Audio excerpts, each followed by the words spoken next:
सबसे पहले मैं बता दूं कि क्या बताया मैंने आपको, याद रखना है जो कि मैम इस मेथड को हम वैल्यू एडेड मेथड भी कह सकते हैं, वैल्यू एडेड मेथड भी कह सकते हैं, और मैम इसको हम आउटपुट मेथड भी कह सकते हैं। अब ये वैल्यू एडिशन जो मैंने कहा है, वैल्यू एडेड कहिए या वैल्यू एडिशन कहिए, एक ही बात है। ये वैल्यू एडिशन मुझे निकालना क्यों है? देखिए, सबसे पहले मैंने आपको कहा प्रोडक्शन, देश में प्रोडक्शन होता है, फर्म यहाँ पे प्रोडक्शन कर रही है, उसको हम बोलेंगे बनता, उसे हम आउटपुट बोलते हैं, तो प्रोडक्शन को भी हमने बोला वैल्यू ऑफ आउटपुट। फाइन, यहाँ तक क्लियर है।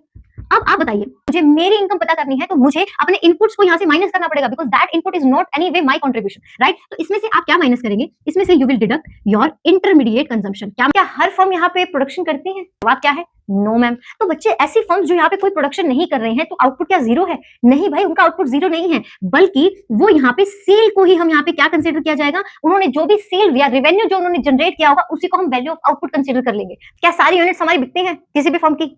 तो यहाँ तो चांसेस है हाँ भी और ना भी। तो इन केस आपकी सारी सेल यहाँ पे हो जाती है सारे यूनिट्स की, तो आप यहाँ पे सेल कैसे निकालोगे? नंबर ऑफ यूनिट्स माइनस पर रेट, जो भी यहाँ पे आपका रेट है, ठीक है, पर रेट यूनिट, ये तरीका है। लेकिन अगर यहाँ पे सारी की सारी आपकी यूनिट सोल्ड नहीं हो पाती, और स्टॉक यहाँ पे होगा आपका, उसको आप कैसे निकालेंगे? उसको हम बोलते हैं चेंज इन इन्वेंट्री। तो चेंज इन इन्वेंट्री यहाँ पे क्लोजिंग माइनस ओपनिंग स्टॉक।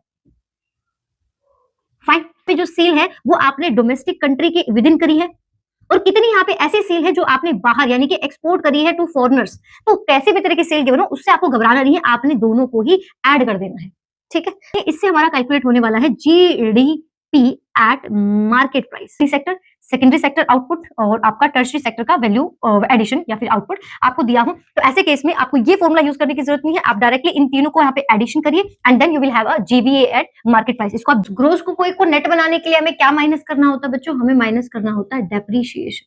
क्या माइनस करना होता है? डेप्रीशिएशन। आपको यहाँ पे ऐड करना होगा क्या? Net factor income, net factor income from abroad. Post और मार्केट प्राइसेस को यहाँ पे चेंज करने के लिए आपको यहाँ से माइनस करने होंगे आपके net indirect taxes. You will going to get, this will be your national income, which is your NNP at factor cost.